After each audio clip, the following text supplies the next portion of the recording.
E agora é o momento quando nós ouvimos uma exposição mais detida da palavra de Deus, hoje no Evangelho de João, no capítulo 1. Esse é o texto conhecido por anunciar a vinda de Jesus ao mundo de forma um pouco diferente da que nós encontramos nos outros evangelhos. João tem uma característica peculiar, ele fala de um modo diferente, ele fala de um modo bem mais figurado, e aqui estamos nós vendo a narração que ele faz do nascimento e da chegada do Messias ao mundo. O Evangelho de João, a partir do capítulo 1, versículo 1, nós lemos assim: no princípio era o Verbo, e o Verbo estava com Deus, e o Verbo era Deus. Ele estava no princípio com Deus. Todas as coisas foram feitas por Ele, e sem Ele, nada do que foi feito se fez. A vida estava nele, e a vida era a luz dos homens. A luz resplandece nas trevas, e as trevas não prevaleceram contra ela. Houve um homem enviado por Deus, e o nome dele era João. Este veio como testemunha para testificar a respeito da luz, para que todos viessem a crer por meio dele. E ele não era a luz, mas veio para dar testemunho da luz, a verdadeira luz que, vinda ao mundo, ilumina toda a humanidade. O Verbo estava no mundo, o mundo foi feito por meio dele, mas o mundo não o conheceu. Veio para o que era seu, e os seus não o receberam. Mas a todos quanto os receberam, deu-lhes o poder de serem feitos filhos de Deus, a saber, aos que creem no seu nome, os quais não nasceram do sangue, e nem da vontade da carne, e nem da vontade do homem, mas de Deus. E o Verbo se fez carne e habitou entre nós, cheio de graça e de verdade, e vimos a sua glória, glória como do unigênito do Pai. Até aqui a palavra de Deus. Vamos orar mais uma vez. Senhor, abra nossos olhos e ajuda-nos a entender a Tua palavra. Queremos que ela incendeie, ó Deus, a nossa vida e que nos faça novamente sentir a alegria e sentir, ó Deus, o regozijo de poder ser lembrados de por que o Senhor veio a este mundo, o modo como o Senhor o fez e a maneira como as pessoas receberam a Tua presença aqui, aqueles que tiveram esse privilégio. E ao fazer isso, ó Deus, ajuda-nos a pensar também como nós temos recebido a Tua palavra, a Tua presença em nossos dias, e como isso, ó Deus, afeta o nosso dia a dia. Ajuda-nos a entender, ó Deus, desta maneira. Oramos assim em nome de Jesus. Amém.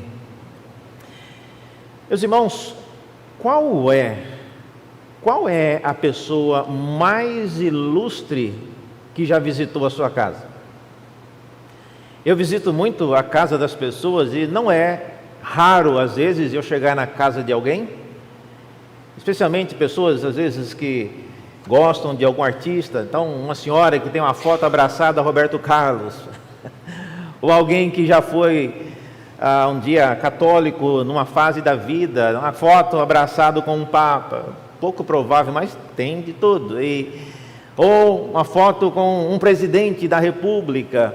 Quem foi a pessoa mais ilustre que já visitou a sua casa? Você consegue lembrar de alguém? Talvez não seja a mesma pessoa em todos os nossos lares, mas algumas coisas certamente antecederam a visita de uma pessoa ilustre na sua casa. Primeira coisa é você dar uma geral, e dependendo de quem você é, você vai colocar todo mundo na sua casa, num alvoroço por causa dessa arrumação. O que não estava arrumado nos últimos 10 anos vai ter que estar arrumado para essa 1 hora de visita importante, ilustre, porque o que eles vão pensar? Entrar na nossa casa e está esse pandemônio, Outra coisa que é muito comum, nós ouvimos pessoas se preparando e às vezes ligando, o que é que a pessoa ela come e o que é que ela não come. Geralmente as pessoas fazem isso, não querem passar o constrangimento de fazer toda uma preparação, um alimento, uma sobremesa e descobrir na hora que a pessoa é alérgica a alguma coisa que você fez, ou ela é vegana, ou ela não come aquele tipo de comida. Então é comum e até parte de uma ética, né, de uma postura de quem sabe receber bem, perguntar. A melhor coisa é perguntar. Você come isso? Você não come aquilo? Então as pessoas se previnem nesse respeito. Uma terceira coisa que é muito comum é você conhecer um pouco das pessoas. Você não convidaria alguém que você sabe ter uma história muito perigosa, uma história que envolveu crime, uma história que envolveu qualquer tipo de atividade e associação que você não gostaria que estivesse associado com a sua casa. Então, a gente faz mais ou menos uma busca de quem é a pessoa. Geralmente, se é uma pessoa muito ilustre que você quer receber, você não já convida com prazer. Esse texto que nós lemos hoje aqui fala de uma visita muito ilustre. Fala da maneira como as pessoas, especialmente alguns profetas, se prepararam anunciando quem é a pessoa que vai chegar. Do contrário, é muito pouco provável que as pessoas não reconheçam, não se lembrem. Uma ocasião eu estive pregando no interior do Piauí e quando você vai fazer uma conferência, às vezes eles perguntam para você, né, qual é a foto que o senhor gostaria que colocasse no cartaz. E meus irmãos, eles acharam uma foto minha que eu tinha 17 anos ainda. Eu era bem mais bonito, tinha cabelo preto. E a hora que eu cheguei lá, nem os diáconos reconheceram. Quem é o senhor? Como assim, quem é o senhor? Eu vou fazer a palestra aqui. O senhor é essa pessoa da foto? Né? É porque ela era muito diferente. E isso acontece com as pessoas que não estão acostumadas a pensar em quem Jesus é e as coisas que ele faz, as coisas que ele fala, as coisas que ele gosta. Não necessariamente as coisas que Jesus comia de tudo, mas certamente, como veremos, o jeito de Jesus tratar as pessoas, o jeito de Jesus falar com as pessoas com as quais Jesus se envolvia, certamente causou estranhamento para alguns. Portanto, hoje eu queria então perguntar duas coisas a respeito desse texto que nós lemos. Quem é esse visitante ilustre que veio e João anuncia? E como exatamente ele habitou entre nós? São duas coisas importantes que o texto vai falar. E eu gostaria então de meditar com os irmãos nessas duas perguntas, porque eu creio elas nos ajudam a entender o que esse texto está dizendo. Nesse sentido também é importante que você entenda quem Jesus é, porque às vezes nós estamos dando guarida e recebendo um tipo de Jesus que não é o Jesus que nós reconhecemos lendo os evangelhos e lendo a Escritura. Então quem é essa pessoa? Primeira coisa que nós vemos aqui no texto é que o Evangelho de João começa falando sobre a identidade desse que é chamado do Verbo. Veja aí nos versículos 1 e 2, é dito que ele estava no princípio ele era o Verbo estava com Deus e o Verbo era Deus. E ele estava no princípio com Deus. Então, esse é um rápido perfil de quem é essa pessoa. Não entendi nada, reverendo. Como assim? Ele era verbo, o verbo estava com Deus. Essa expressão verbo é uma maneira que quem viveu no mundo antigo, especialmente no período quando Jesus nasceu, havia sim uma ênfase muito grande em definir, a palavra logos. E era uma referência não só à palavra, ao verbo, mas toda uma narrativa envolvendo a sabedoria. Quem falava de logos nos dias em que Jesus nasceu sabia que havia sim uma referência indireta à sabedoria dos povos, à sabedoria em geral, e aqui está João apresentando Jesus como sendo o Logos de Deus. É dito que ele era um Logos, era um verbo que estava no princípio, ele estava com Deus e ele também era Deus. Então é um trio aí bastante completo de uma descrição que você sabe imediatamente que nós não estamos falando de uma pessoa qualquer. Vocês devem se lembrar quando nos dias de Abraão, 3 pessoas apareceram para visitar Abraão e pelo jeito apareceram sem avisar. Gênesis fala que apareceram e chegaram, e a Bíblia trata-os como sendo 3 homens, e inclusive Abraão preparou um churrasco para eles. E até que Abraão descobriu que um deles era o Senhor e 2 eram anjos, já tinha comido metade de uma vaca ali no churrasco que foi preparado. Então ele não reconheceu exatamente. Vocês devem também se lembrar que nos discípulos, depois da morte de Cristo, no caminho chamado caminho de Emaús, eles andaram com Cristo e a Bíblia diz que eles não reconheceram quem estava andando com eles. Então é importante, João inicia falando que essa pessoa ilustre que vem habitar conosco é ninguém menos do que o próprio Deus encarnado. E há uma distinção quando ele fala que ele estava com Deus. Ao dizer isso, ele mostra então que Deus é alguém diferente dessa pessoa que está sendo descrita. Então essa é a primeira dica que a gente vê. Segunda coisa que a gente vê é que ela estava desde o princípio. Nós vamos ver mais sobre isso já, mas a pessoa apresentada aqui pelo Evangelho de João é, sem dúvida, alguém de uma importância que vai além do nosso dia a dia, além da nossa dimensão temporal e também da nossa dimensão aqui terrena. É alguém que habita os céus, é alguém que esteve fora do tempo em que nós vivemos. Isso é muito importante, irmãos. Eu estava conversando com uns amigos, aqui a equipe pastoral aqui antes de entrar, e estávamos comentando sobre algumas práticas que às vezes nós encontramos em algumas igrejas ao redor do mundo, e aqui no Brasil também tem umas igrejas. E quando eu morei fora, um senhor já bem idoso, talvez muitos não conheçam, mas é chamado professor Van Groningen.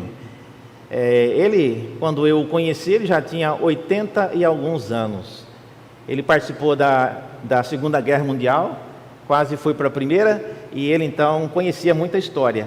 E alguns usos e costumes nas igrejas americanas, de várias coisas que tem lá, que não são exatamente prescritas na Bíblia, e ele recomendava, e ele criticava dizendo, olha, isso aí é coisa recente, de 1940 para cá. E no ambiente onde ele estava falando, não tinha ninguém nascido nessa época ainda, era só ele. Bom, então se é tão recente assim, vamos acatar. Outra vez, eu fui beneficiado pela sua maioridade, na escola onde eu estava querendo me matricular, eles não aceitavam diretamente o curso de bacharelado que eu tinha, porque nos Estados Unidos eles mudaram o nome de um curso, mas não mudaram o conteúdo.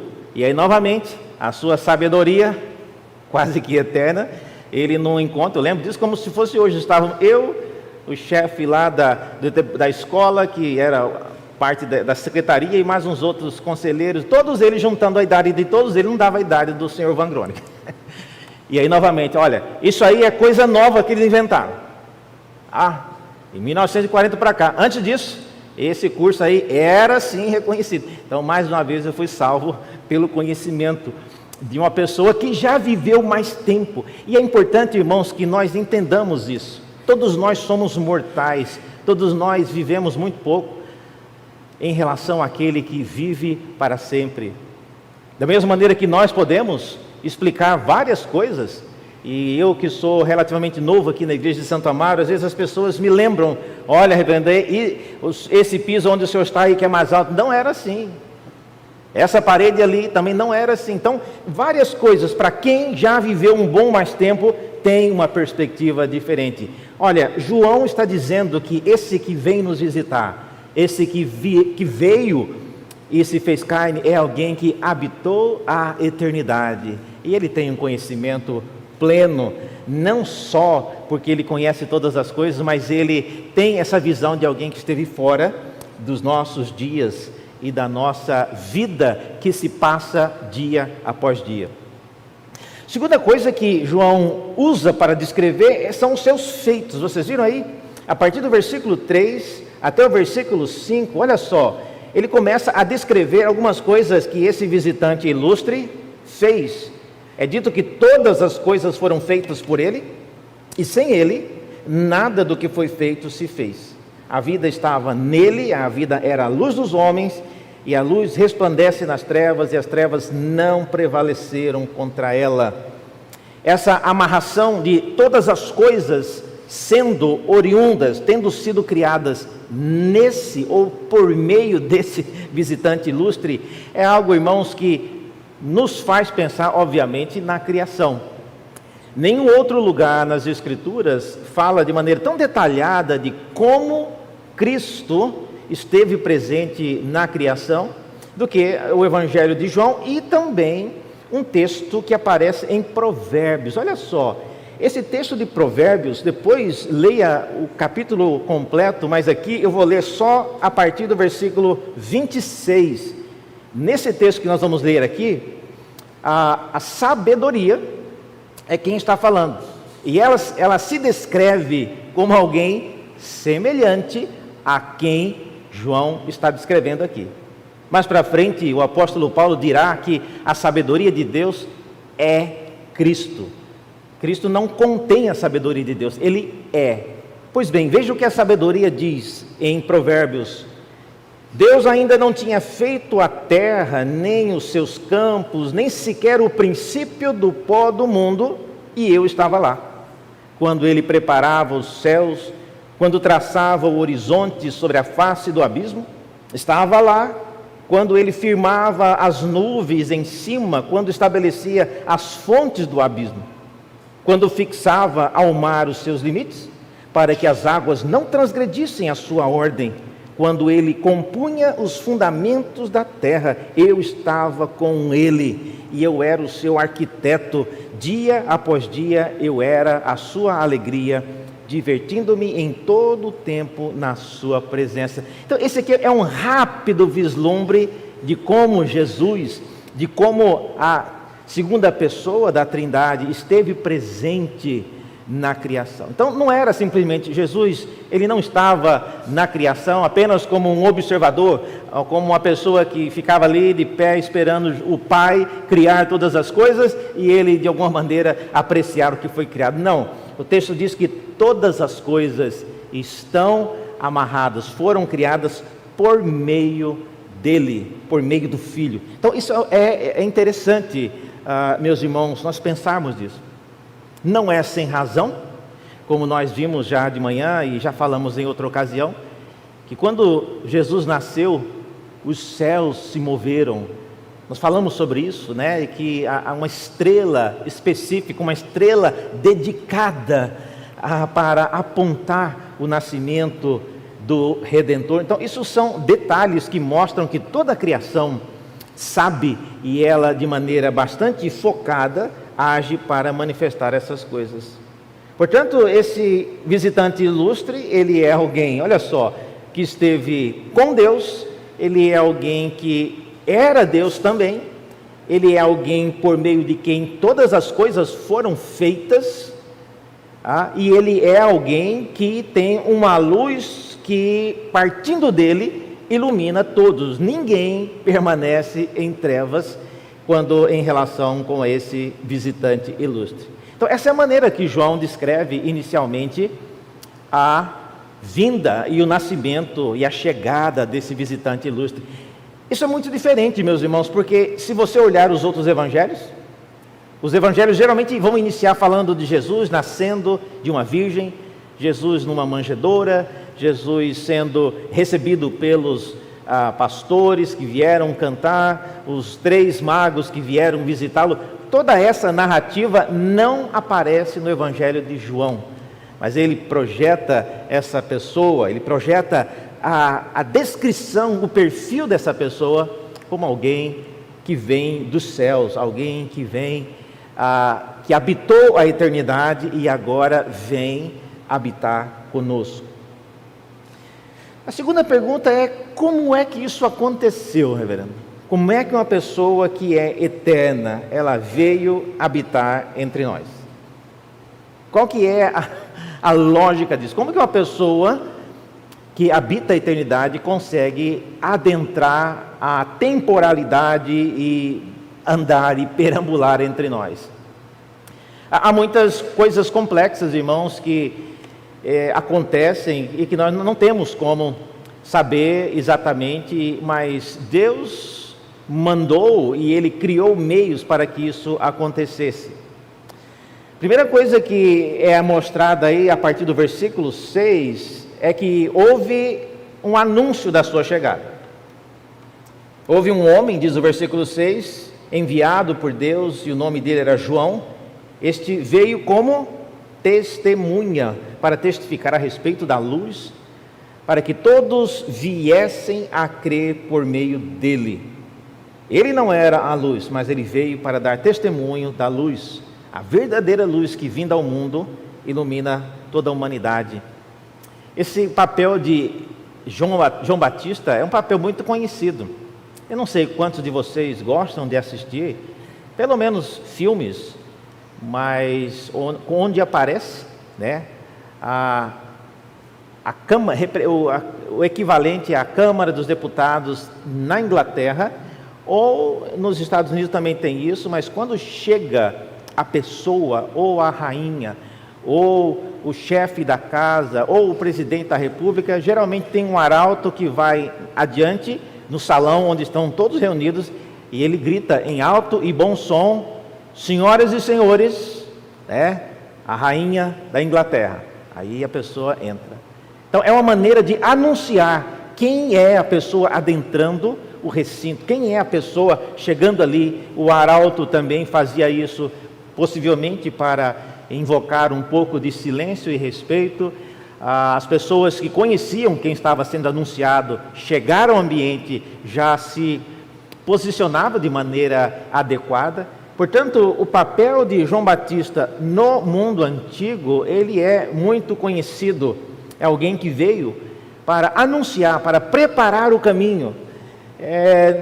Não que João fosse alguém, né, que trabalhasse pavimentando os buracos, seja isso de maneira figurada ou não. João não trabalhou muito com isso, mas ele foi aquele que teve o privilégio de dizer: eis o Cordeiro de Deus que tira o pecado do mundo. Então, a habitação desse Messias entre nós, ela foi anunciada, ela foi preparada, ela não chegou assim de repente, mas ela foi muito bem anunciada, não só por João. No texto que nós lemos aqui no início do culto, fala que o profeta Isaías, no capítulo 40, também já tinha falado de João Batista. Olha só, um anúncio do anunciador. E João Batista vem então já tendo sido anunciado como aquele que anunciaria, e ele tem esse privilégio. Agora, mesmo tendo sido anunciado, como foi a reação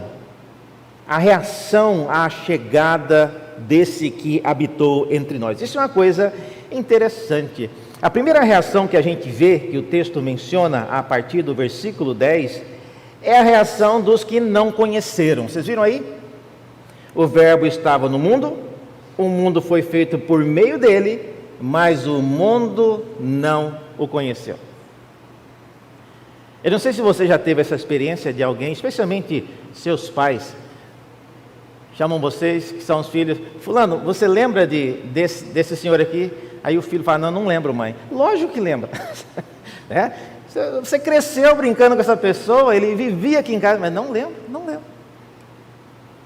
Não se lembrar de alguém não é apenas uma questão de ter memória fraca ou ou não consegui guardar a imagem por muito tempo da pessoa, às vezes a gente era muito pequeno, mas no contexto aqui do Novo Testamento, não reconhecer tem a ver com não conhecer porque não se lembra daquilo que aquela pessoa fez, daquilo que outros registros do Antigo Testamento havia falado. Então, possivelmente, quem não reconheceu, não leu sobre isso, não procurou investigar, é alguém que cresceu sem ouvir o relato daquilo ou daquele que viria, é alguém que geralmente não viveu rodeado por pessoas que falavam da vinda do Messias.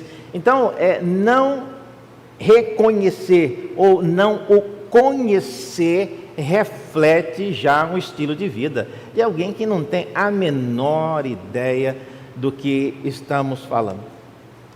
E olha, irmãos, tem muita gente assim, tem muita gente. Nós que vivemos às vezes dentro de igreja, imaginamos que todo mundo sabe quem são as pessoas da Bíblia. Olha, é muito difícil, saindo do contexto de quem frequenta a igreja, é muito difícil. Eu lembro que, eu já devo ter falado aqui, às vezes visitando a igreja onde em Goiânia tinha essa prática de levar uma Bíblia para o prefeito todo ano. E numa dessas idas nossa lá, entregar a Bíblia na mão do prefeito, como se fosse resolver alguma coisa, né? Mas levávamos.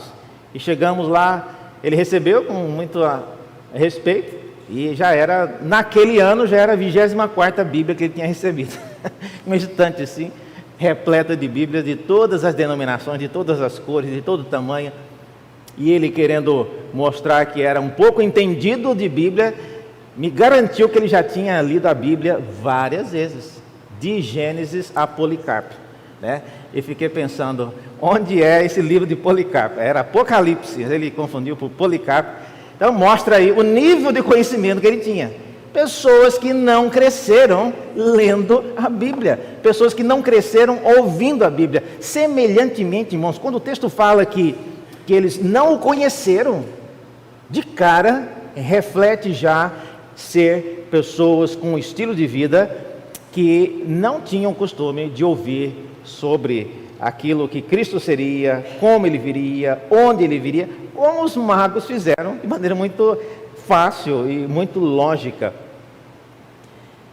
Uma segunda coisa ainda sobre a reação é que tiveram alguns, aí diz o versículo 11, que além de não conhecer, não o receberam. Veio para o que era seu e os seus não o receberam. Vocês estão percebendo aí a ironia? Ele não veio para pessoas que eram estranhas, pessoas que eram de outros povos. Ele veio para o que era seu. Era o seu povo. É o povo que, em tese, conheceria mais do que qualquer outro povo quem era aquele que chegava e que estava nascendo ali naqueles dias. Ele veio para o que era seu, mas os seus não o receberam.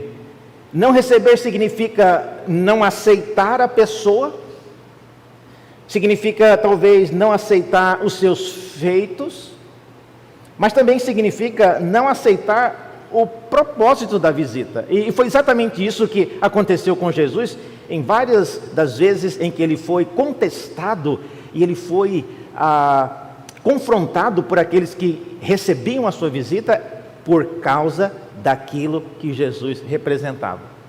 Enquanto ele estava andando e curando e multiplicando alimento, ótimo, todo mundo recebia.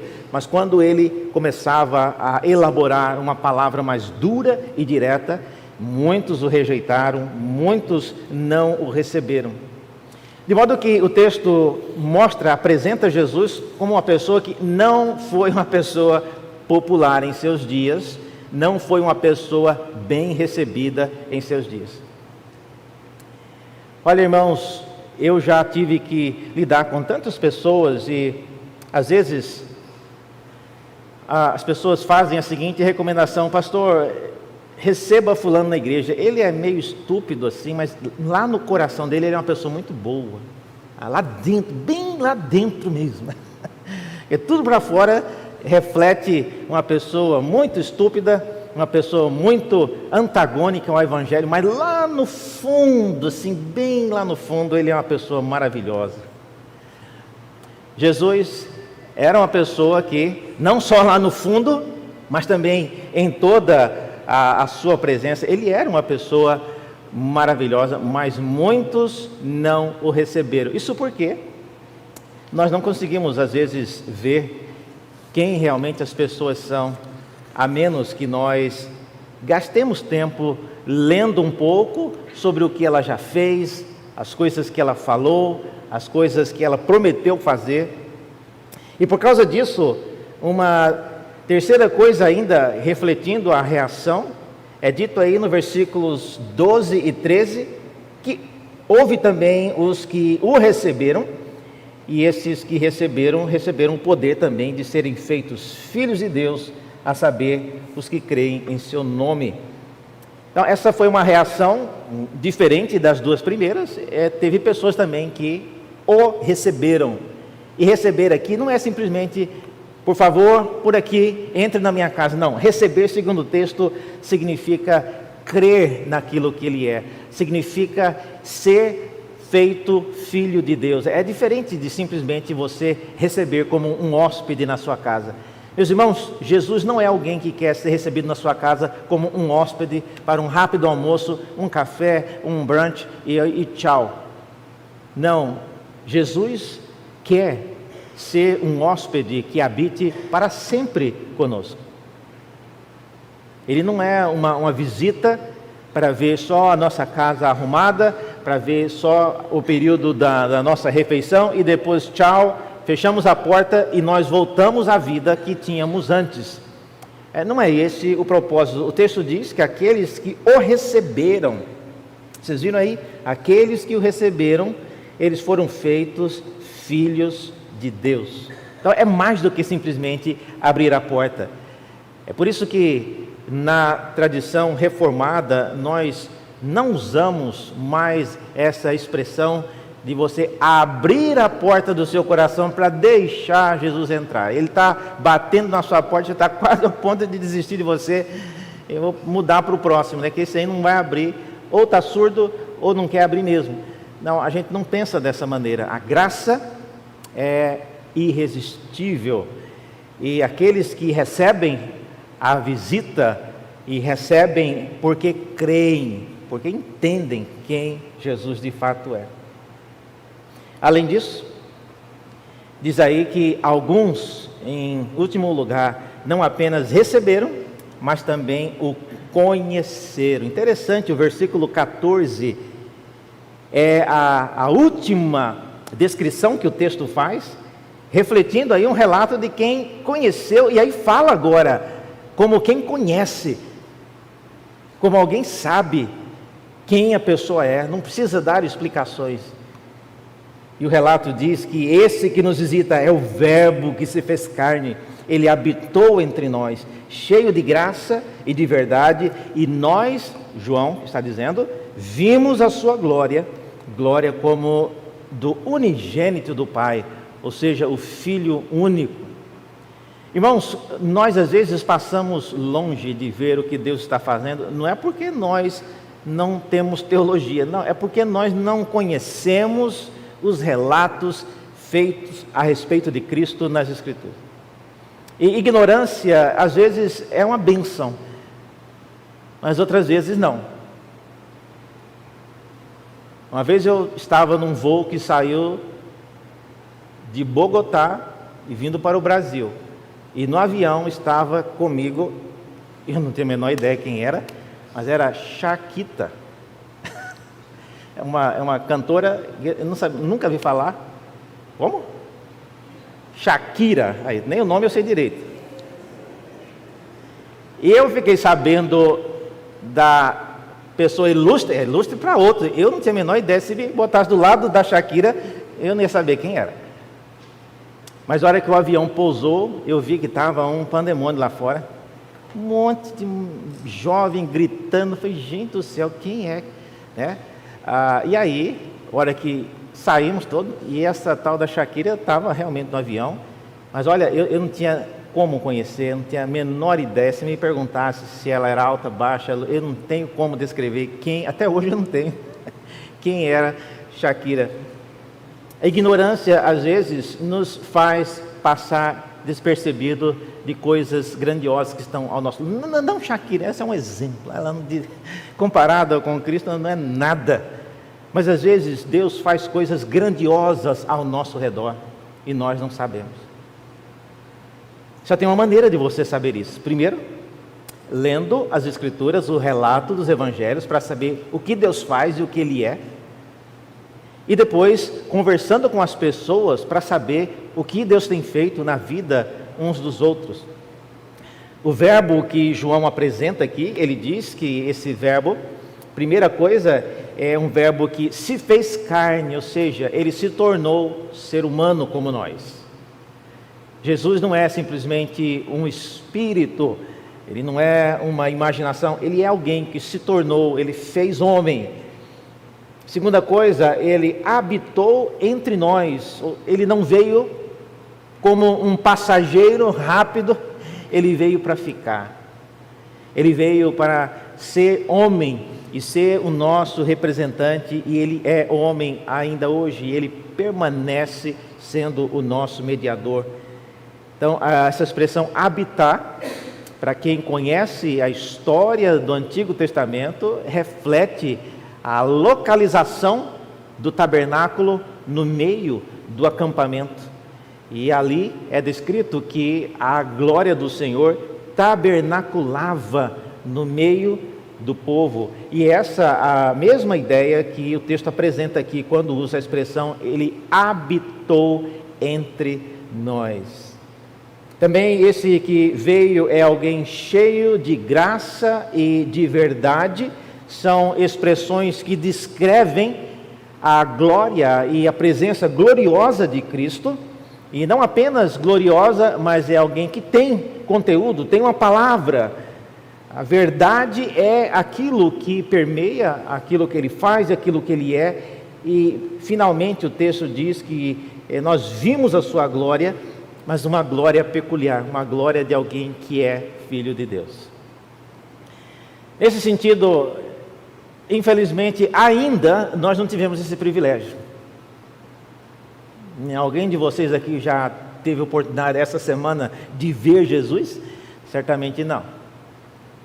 Um dia nós teremos esse privilégio.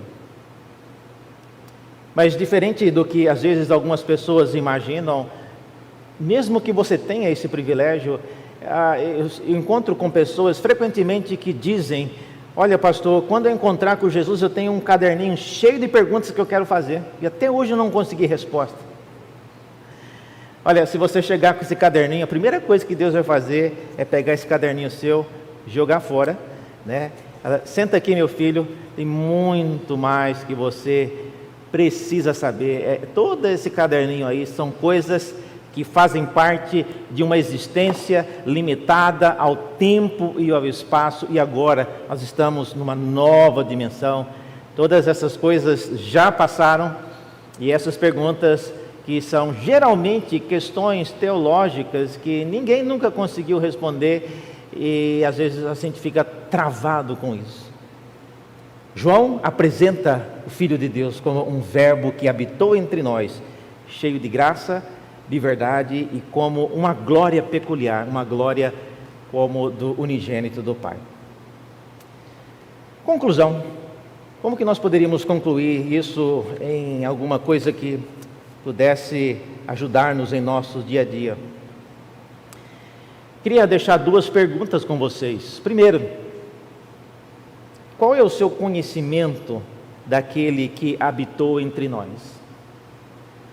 Olha, isso não é uma pergunta teológica, é uma pergunta que realmente precisa fazer parte da nossa agenda diária. O quanto você conhece daquilo que Jesus fez, e daquilo que Ele falou, e daquilo que Ele foi. É sempre bom nós revisitarmos as palavras de Jesus em cada época da nossa vida, em cada momento da nossa vida, lendo o mesmo texto. Isso pode ter um impacto diferente naquilo que você observa no texto. Então, qual é o conhecimento que você tem daquele que habitou entre nós? Isso é determinante para aquilo que você fala, para aquilo que você testemunha a respeito de Cristo para outros, é determinante. Tá?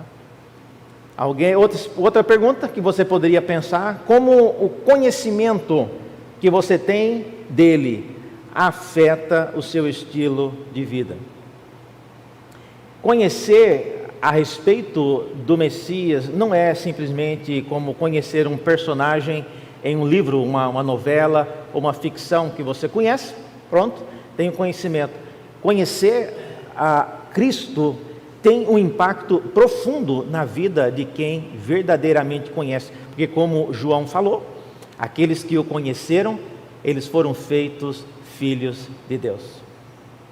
Ou você conhece, ou você não conhece, mas quem conhece, o conhecimento de Deus não é um conhecimento estéril que você acumula e você guarda por um tempo, depois com o tempo, com o desuso, você se esquece daquilo. Não, quem conhece a respeito de Cristo, o Cristo revelado nas Escrituras, esse conhecimento, ele causa em nós atitudes, posturas e um estilo de vida diferente. Eu não sei realmente quanto você conhece de Deus, mas se você passar um dia comigo, eu tenho como dizer: olha, você conhece, está precisando melhorar o seu conhecimento. As coisas que você anda falando e me perguntando, e as atitudes que você anda tendo, já me revelaram que conhecimento seu está abaixo, precisa aumentar um pouco mais. Porque eu creio, e João cria também, que aquele que conhece o Filho de Deus se torna filho de Deus. Quem é o Cristo que você tem conhecido? E como ele tem afetado o seu estilo de vida? Vamos orar mais uma vez, pedindo que que João nos anunciou possa habitar também em nosso coração. Senhor, graças te damos mais uma vez por aquilo que o Senhor fez por meio do teu Filho Jesus, e que o Evangelho de João nos lembra muito bem, com muita clareza. Ó Deus, permita que este visitante ilustre, que é o teu Filho Jesus, possa cada vez mais habitar nossas vidas, e que o conhecimento dele não seja algo estéril, mas que nos motive a ser cada vez mais pessoas como João fez, que anunciem com maneira clara, mostrando que a nossa alegria está nele, em poder conhecê-lo, em poder tê-lo conosco, habitando conosco, com toda verdade, glória. E oramos para que o Senhor faça isso, ó Deus, para que por meio daquilo que o Senhor revela a cada um de nós, nós possamos também aumentar o número daqueles que ainda não te conhecem. Pedimos isso a Deus em nome de Jesus. Amém.